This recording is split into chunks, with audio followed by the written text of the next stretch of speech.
ஆதியாகமம் 41ஆம் அதிகாரத்தை நாம் எடுத்துக்கொள்ளலாம்.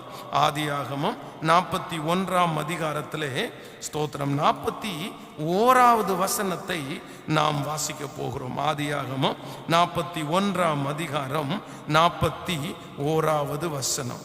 பின்னும் பார்வோன் யோசேப்பை நோக்கி, பார், எகிப்து தேசம் முழுவதும் உன்னை அதிகாரியாக்குனேன் என்று சொல்லி பார்வோன் தன் கையில் போட்டிருந்த தன் முத்திரை மோதிரத்தை கழட்டி அதை யோசேப்பின் கையிலே போட்டு மெல்லிய வஸ்திரத்தை அவனுக்கு உடுத்தி பொன் சரப்பணிகளை அவன் கழுத்திலே தரித்து தன்னுடைய 2ஆம் ரதத்தின் மேல் அவனை ஏற்றி தெண்டலிட்டு பணியுங்கள் என்று அவனுக்கு முன்பாய் கூறுவித்து எகிப்து தேசம் முழுமைக்கும் அவனை அதிகாரி ஆக்கினான். பின்னும் பார்வோன் யோசேப்பை நோக்கி, நான் பார்வோன், ஆனாலும் எகிப்து தேசத்தில் உள்ளவர்கள் ஒருவனும் உன் உத்தரவில்லாமல் தன் கையையாவது தன் காலையாவது அசைக்க கூடாது என்றான். ஆண்டவருடைய பிள்ளைகளே, கடந்த நாட்களில் இருந்து நம்ம ஒரு 6 நாட்களாக யோசேப்பினுடைய தலையின் மேல ஆண்டவர் வைத்த ஆசீர்வாதங்களை குறித்து நம்ம தியானிச்சோம். இன்றைக்கு 7வது நாளிலே இந்த பகுதியிலே ஆண்டவர் சொல்லுகிறது, யோசேப்பினுடைய வாழ்க்கையிலே ரொம்ப ஹைலைட்டான வசனங்கள் இப்ப நம்ம வாசித்த வசனம் தான். அந்த எகிப்து தேசத்திலே அவன் ஒரு அடிமையாக வந்தான். எகிப்து தேசத்திற்குள்ளே அவன் உள்ளே வரும்போது அவனுடைய எல்லாமே அவனை விட்டு எடுக்கப்பட்டது. வேதம் சொல்லுகிறது, அவனுடைய தகப்பன் அவனுக்கு கொடுத்த வஸ்திரம் அவனை விட்டு எடுக்கப்பட்டது. தன்னுடைய தகப்பனார் அவனுடைய வீட்டிலே அவனுக்கு கொடுத்த அதிகாரம் அவனை விட்டு எடுக்கப்பட்டது. அன்பு அவனை விட்டு எடுக்கப்பட்டது. இதற்கு முன்பாக யோசேப்பு எதெல்லாம் வச்சிருந்தானோ எல்லாத்தையும் எடுத்துட்டு கடைசியில அதான் அவனை மட்டும் நிர்வாணியாய் ஒன்றும் இல்லாத ஒருவனாய் எகிப்து தேசத்திற்குள்ள கொண்டு வந்தாங்க.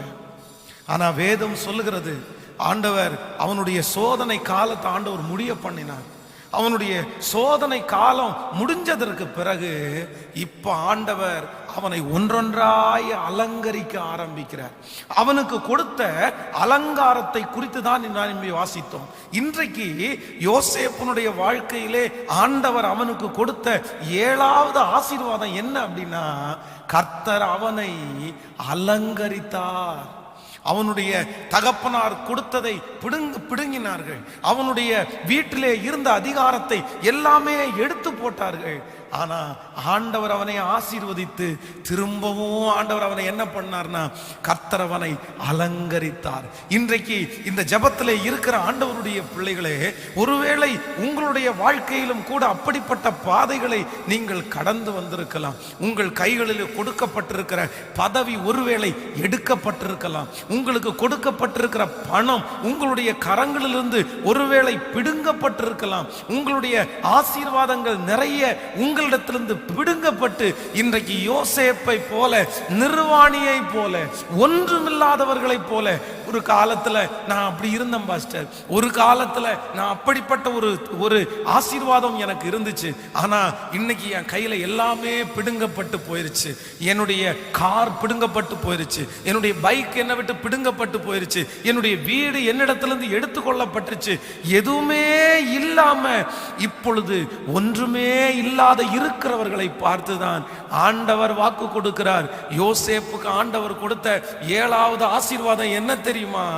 அவங்க எல்லாத்தையும் பிடுங்கினாங்க, ஆண்டவர் திரும்ப எல்லாவற்றினாலும் அவனை அலங்கரித்தார். நான் தீர்க்க தரிசனமாய் சொல்லுகிறேன், இன்றைக்கு இந்த ஜெபத்தில் இருக்கிற ஆண்டவருடைய பிள்ளையே, உங்களை பார்த்துதான் ஆண்டவர் சொல்லுகிறார், உங்களை திரும்பவும் ஆண்டவர் அலங்கரிப்பேன் என்று வாக்கு கொடுக்கிறார். நீங்கள் எதையெல்லாம் இழந்தீர்களோ அதனால் ஆண்டவர் அலங்கரிப்பார். எந்த காரியமெல்லாம் உங்களுக்கு மனிதர்கள் தராமல் இருந்தார்களோ அதனால ஆண்டவர் மிகவும் மீண்டும் உங்களை அலங்கரிப்பேன் என்று கர்த்தர் கர்த்தர் வாக்கு கொடுக்கிறார்.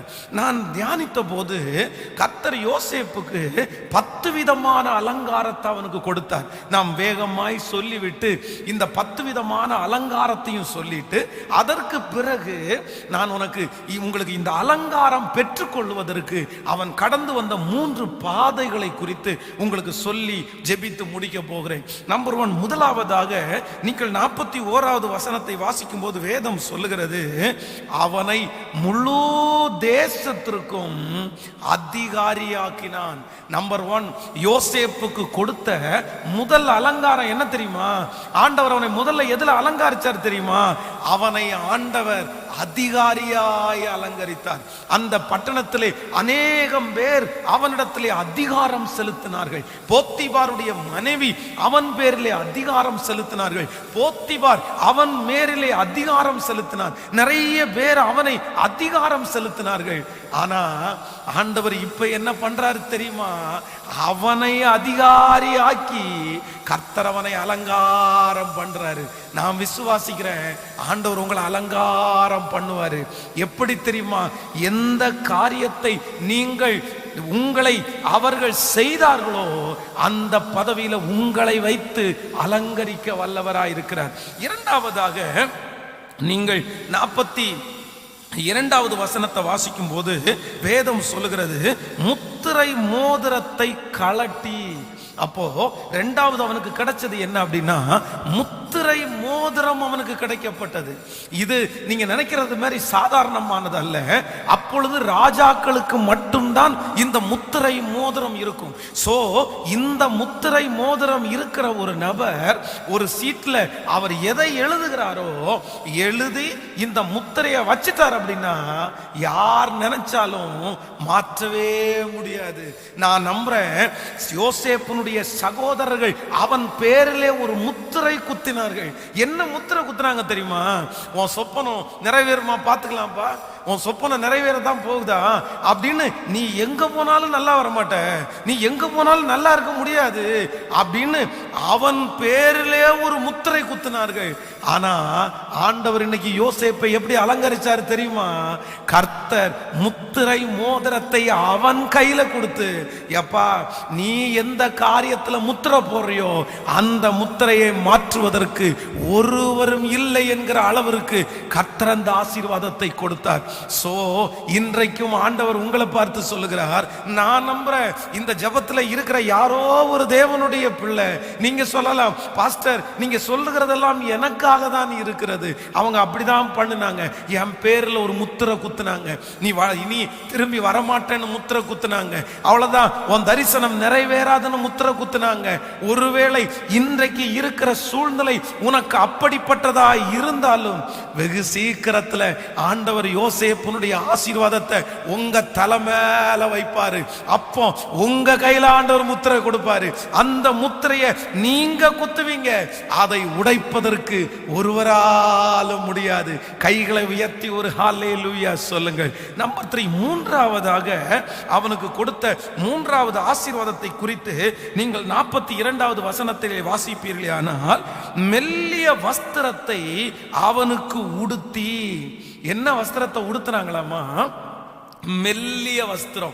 இதற்கு முன்பாக வஸ்திரம்னு சொல்லும் போதே உங்களுக்கு எல்லாருக்கும் ஞாபகம் வரும், யோசேப்பு போட்டது, யோசேப்பு சின்ன வயசுல போட்டது மாதிரி வஸ்திரத்தை யாருமே போடல, அவனுடைய சகோதரர்கள் யாருமே போடல. அவனுடைய தகப்பனார் அவனை விசேஷமாய் நேசிக்கிறதுனால வேதம் சொல்லுது பலவர்ண அங்கிய கொண்டு போய் போட்டாராமா. பலவர்ண அங்கிய போட்டு தாம் பிள்ளைய அழகு பார்த்தாரு. ஆனா அவங்க என்ன பண்ணாங்க தெரியுமா? அவனுடைய பலவர்ண அங்கியை அவனை விட்டு கழட்டி அதை ஒரு ஆட்டினுடைய ரத்தத்துல தோய்த்து தன்னுடைய தகப்பனாரிடத்துல கொண்டு காமிச்சாங்க. இந்த வஸ்திரம் உங்களுடைய, இந்த வஸ்திரத்தை பாருங்க, இது உங்க பிள்ளையினுடைய வஸ்திரமா? அப்ப நான் நம்புறேன், ஏற்கனவே அவர்களுக்கு எது மேல கண்ணு அப்படின்னா வஸ்திரத்தின் மேலதான் கண்ணு. உனக்கு மட்டும் நல்ல வஸ்திரமா? உனக்கு மட்டும் பலவர்ண அங்கியா? அதற்காக அந்த பலவர்ண அங்கியை பொறாமை கொண்டு உரிந்தார்கள். ஆனா ஆண்டவர் திரும்பவும் யோசேப்பை எப்படி அலங்கரிச்சாரு தெரியுமா? அவங்க அப்பா போட்டது பலவர்ண அங்கி. நீங்க அதை வாசித்து பார்த்தீங்க அப்படின்னா அது கொஞ்சம் காசு கம்மியானது தான். ஆனா மெல்லிய வஸ்திரம் என்கிறது விலை உயர்ந்த வஸ்திரம், ராஜாக்கள் போடுகிற வஸ்திரம். இந்த ராஜாக்கள் போடுகிற, அதான் அவங்க அப்பா நினைச்சிருந்தா கூட அவ்வளவு காஸ்ட்லியான ஒரு வஸ்திரத்தை வாங்கி கொடுக்க முடியாது. அவங்க அப்பா நினைச்சாருன்னா பலவர்ண அங்கேதான் அவனுக்கு வாங்கி கொடுக்க முடியும். ஆனா ஆண்டவர் யோசேப்பை எப்படி அலங்கரிச்சாரு தெரியுமா? கர்த்தர் மெல்லிய வஸ்திரத்தினால், காஸ்ட்லியான வஸ்திரத்தினால ஆண்டவர் அவனை அங்கீகரித்தார். நான் நம்புறேன் ஆண்டவர் உங்களை சீக்கிரமா அலங்கரிப்பாரு. எப்படி தெரியுமா? உங்கள் மேல் பொறாமைப்பட்டு ஒருவேளை உங்களுடைய தகப்பனார் கொடுத்திருந்த சின்ன சின்ன ஆசீர்வாதத்தெல்லாம் எடுக்கப்பட்டிருக்கலாம். இல்லைன்னா மனுஷன் கொடுத்திருந்தாங்கன்னா எனக்கு நல்லா இருக்குமே நீங்க நினைச்சிருக்கலாம். மனுஷன் கொடுத்தா பலவர்ண அங்கியே தான் கொடுப்பான்.